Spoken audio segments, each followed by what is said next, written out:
A few days ago, I finally managed to hit level 100 on another character on hardcore. This time, I was playing Druid. The first character I ever got to 100 on hardcore with was with my Sorcerer as a firewall build.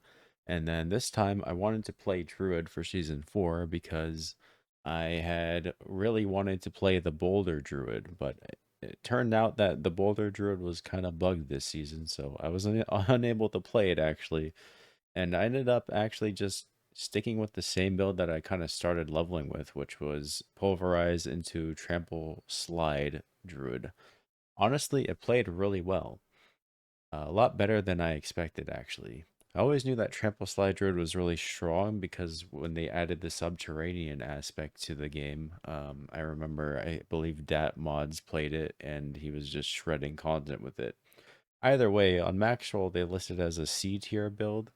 I don't know why though, because it seems like it's still insanely strong, but that might just be because they added this new unique called Earthbreaker, which pretty much solves all the single target damage problems with the build. So it was really efficient at doing nightmare dungeons and really efficient at just clearing a lot of mobs and hell ties and stuff. But now it's an extreme boss killer, which if anyone's seen my clip going around of me melting a world tier 4 world boss solo on hardcore on this hardcore character. I killed him in like 30 seconds. I believe it's due to this ring Earthbreaker. So, what does Earthbreaker do? Well, it says here that casting Landslide causes tectonic spikes to continue to deal damage over 2 seconds, and then summoning Landslide Pillars and Tectonic Spikes has a certain amount of chance to cause extra Landslide Pillars to spawn in the spikes. Now, I did end up getting this rather early on. As soon as I hit World Tier 4, I think I got it. And I kind of just put this on wanting to test it. I know on Max Roll's build guide, they actually say that this is something to consider using because they say that it should increase your single target damage, but they didn't really give a whole lot of info on it, and they don't even like put it in the recommended tab, I don't think. I believe they just listed it as one of the uniques that you can use. Um, so I don't know if they tested it or not, but pretty much the entire build that I'm doing right now is the same as the Max Roll build guide. So I'm not going to go too in depth with anything, but I do want to kind of give you guys an overview of my perspective of what I played this build and maybe prove why this isn't a C tier build after all. And I think it could actually be a much higher tier build because the damage output is fucking disgusting. But I believe the reason why this ring is doing so well with damage is because of the new changes to gear this season with the whole what do you call it, the tempering, where you can add skills to your, or add, I guess, stat rolls to your items now. If you go to Earth Augments, you see chance for landslide projectiles to cast twice, Druid only. It's a 13 to 17.5% chance. That effectively, I believe, lets us just have the projectiles do double damage in a way. So it does affect twice, right? You can get that on both the main hand weapon and the totem. The Earthbreaker's thing causes it to continue dealing damage over 2 seconds, and then also has a chance to cause an extra landslide pillar. So I believe the two effects work together, and that you're just like constantly casting landslide spikes. And then also we run, I believe, Aftershock is what I'm trying to think. Yeah, Aftershock, which causes landslide pillars to cast a second time. So we cast them a second time with Aftershock, and then we have the chance to trigger them again. And then those pillars have a chance to cause extra pillars to spawn in the spikes as well. So it's just a whole bunch of landslide pillar spikes just layering and layering and layering on top of each other, which you can definitely see when we go into combat against those bosses. All right, so let's go over the rotation for the trample slide. Uh, Basically, what we're going to be doing is we're going to always want to have Earthen Bulwark up before we do our damage because this gives us Fortify. And we benefit from the aspect called Retaliation on our gloves, which gives our core skills the deal up to 30% increased damage based on the amount of fortify that we have. So if we're always at max fortify, we're always benefiting from the maximum value of this of this buff. And our landslides are core skill. So we don't have landslide on our bar directly. We don't need it because our trample and our poison creeper both do it for us. So what we'll do is we'll pop Earthen Bulwark, and then we'll do some kind of vulnerable, which we have it just on hit. And then you just go in. You just go in with everything you got. It doesn't really matter what order. You just go in with it. You do want to use Petrify usually before you go in because you deal 30% increased crit strike damage to enemies affected by it. So ideally, if you have this up on a boss, use that first. But you'll notice that we didn't actually do a whole lot of damage here, which is kind of disappointing. This is one of the biggest flaws of the build. Probably the biggest negative is that you have to have something called the Terra Mote in order to do maximum damage output. And usually I'll have about like 20 to 80 of them at any given time for bosses. In the pit, sometimes I can't even get enough Terra Motes for the boss, but I usually have around 20. The reason why we need these is because it's from our landslide modifier. When you immobilize or stun an enemy, you gain a Terra Mote. Each enemy hit by landslide consumes a Terra Mote, causing a guaranteed crit with 40% increased multiplied crit strike damage, right? Bosses always have a 10% chance to grant a Terra Mote on hit.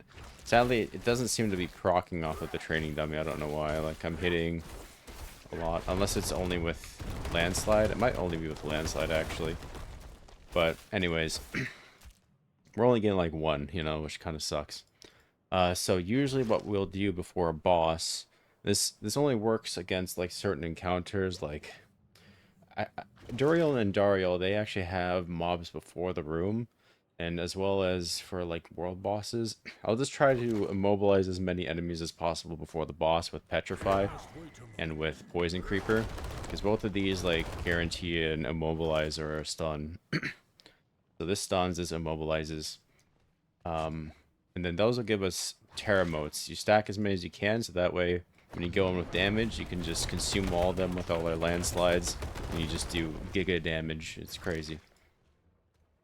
Now, there's a few other ways we can achieve getting immobilized, and that's actually through our tempered gear.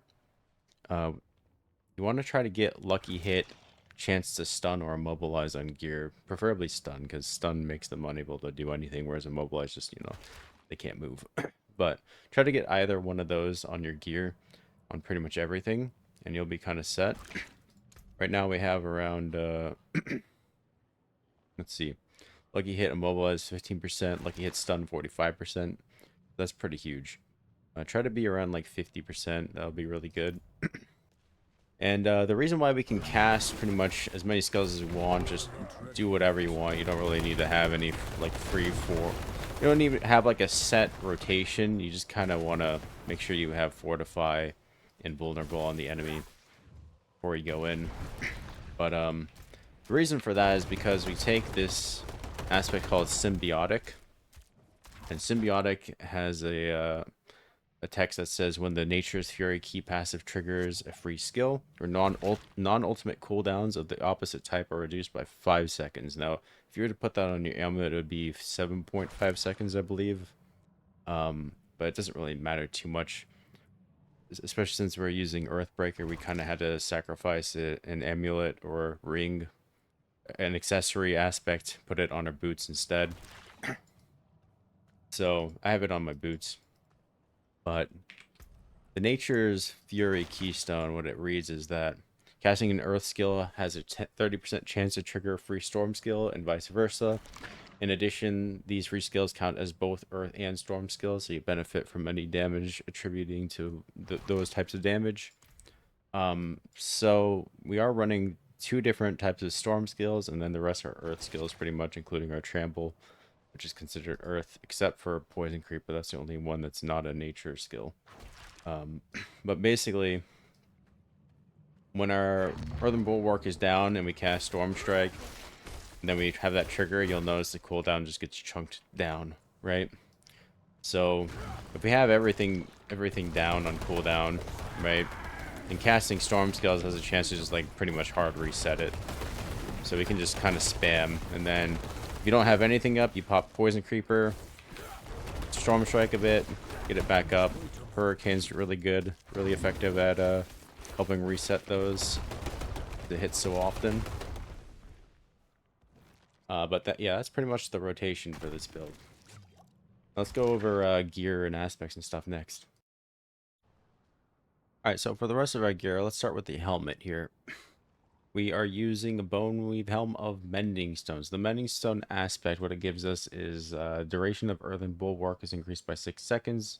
In addition, killing enemies replenishes some of your barrier.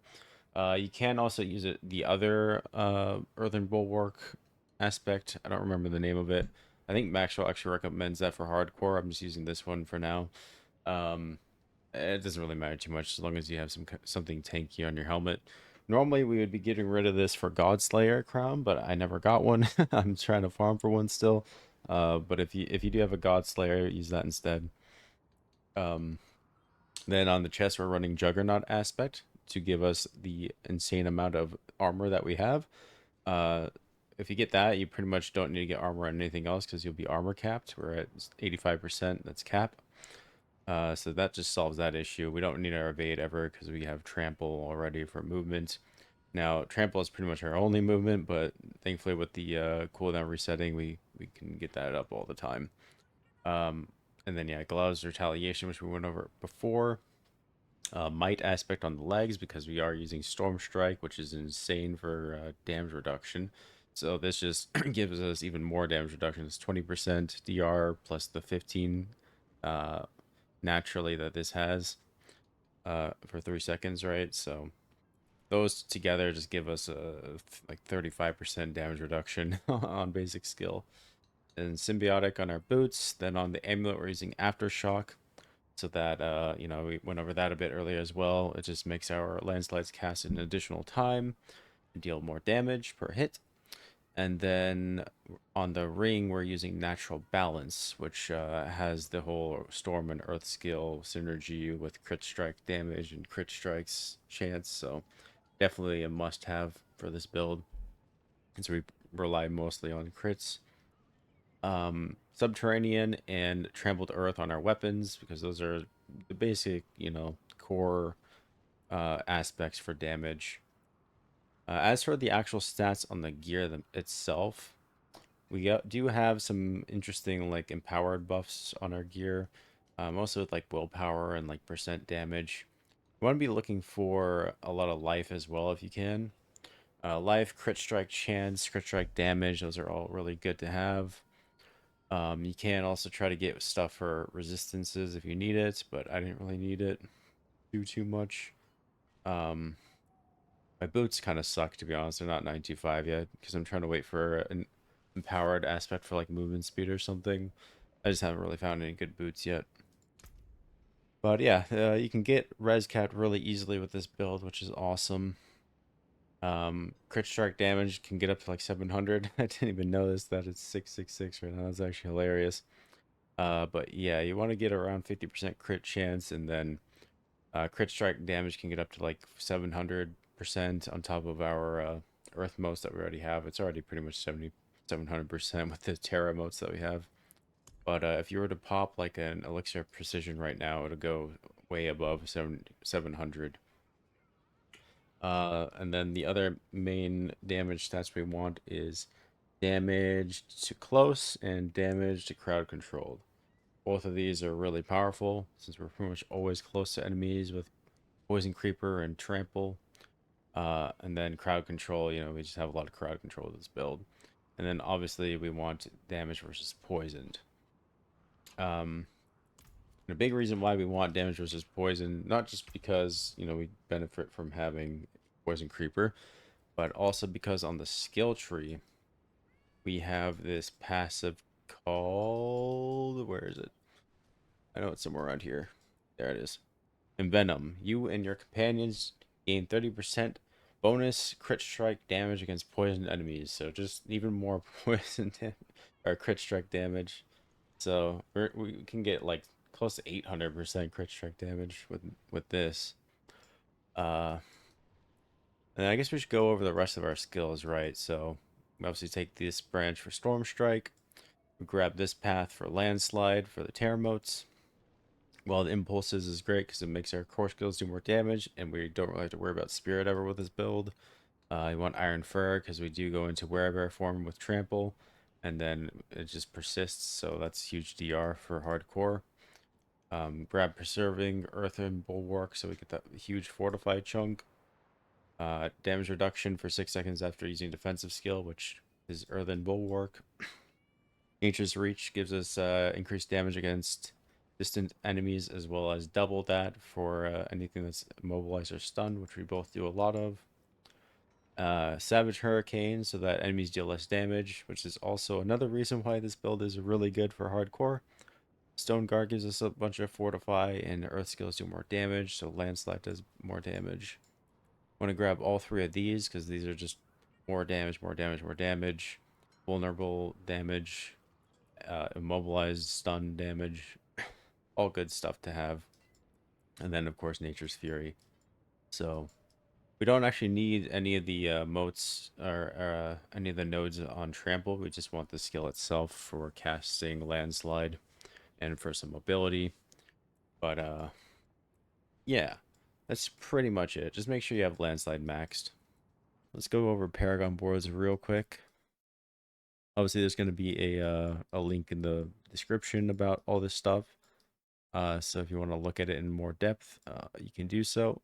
But just quickly, in the starter board, we put in a protector glyph for damage reduction with barrier, as well as giving us more bonuses to our rare nodes. And this tree, I wish it would show which things there. I don't remember.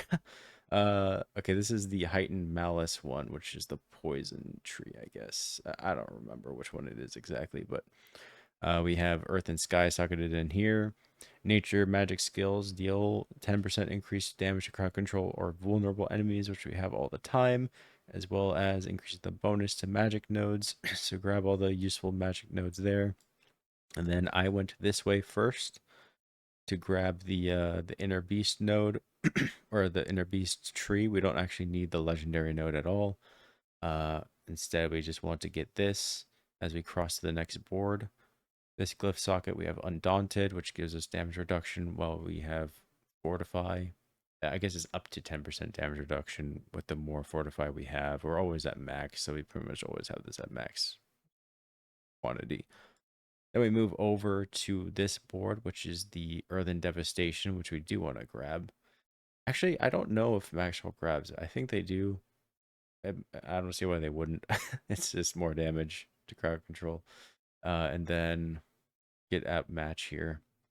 Increase physical damage to non-elites and bosses, so that kind of helps us melt bosses in a way as well. And then you can go up first or you can go right. It doesn't really matter, but up here we grab the glyph node here and we put exploit in. When an enemy is damaged by you, they become vulnerable. So any damage we deal to the enemy for the first time makes them vulnerable for 3 seconds. That can be our hurricane, our trample, our storm strike, anything. Guaranteed to make them vulnerable, which activates all those effects. And also we get like juicy 53% vulnerable damage there. Then you do want to grab Deluge as well when you get up here, because that's crit strike damage and crowd control damage, which we benefit from greatly. Then lastly, you want to go over here and we grab this node for Spirit, which gives us crit strike damage, a lot of it. And crit strikes increase the damage an enemy takes by you for 20 seconds, up to 12%. And our landslides are guaranteed crit with the Terra motes, so we're always having that effect proc. So yeah, that's pretty much the whole gist of the build. All right, well, that's pretty much all for the build. Thanks everyone for watching. Be sure to check out my other videos on this channel. We have a bunch from a few seasons ago on Diablo 4, as well as a recent one about why Season 4 won't be saving Diablo 4, which in a way I was kind of wrong. It did revive the game quite a bit, which is nice. and I've been having quite a bit of fun playing again, which is a surprise. Honestly, I'm pretty surprised how much I'm enjoying the season. I did just get a Tempest Roar earlier today, actually, so we might be testing out a new build and trying out the whole Tornado Druid and whatnot. So be looking out for that. Otherwise, I will see you guys next time. We're gonna have some videos at the end of the video for Duriel and Andariel Slays, as well as some other stuff. So check those out. Yep. All right, Duriel time, boy. Here, this boss needs like 70% poison res, or you just die insta or some shit. Ooh. Got little spawns. Oh, the actual Duriel spawn. Okay, yeah. Well, that was a joke. That was a joke. What the hell is that? I thought he'd be a bit tougher than that. What the fuck? We just killed him in like 1 second. Well, we'll be able to farm him really easily then. Alright. What's Andariel gonna be like? Oh, is it just the boss right away? Oh, well, she's dead. GG. Yeah. Oh, she splits apart. Interesting. So I guess you can't 0 to 1 her? Or 100 to 0 her, maybe?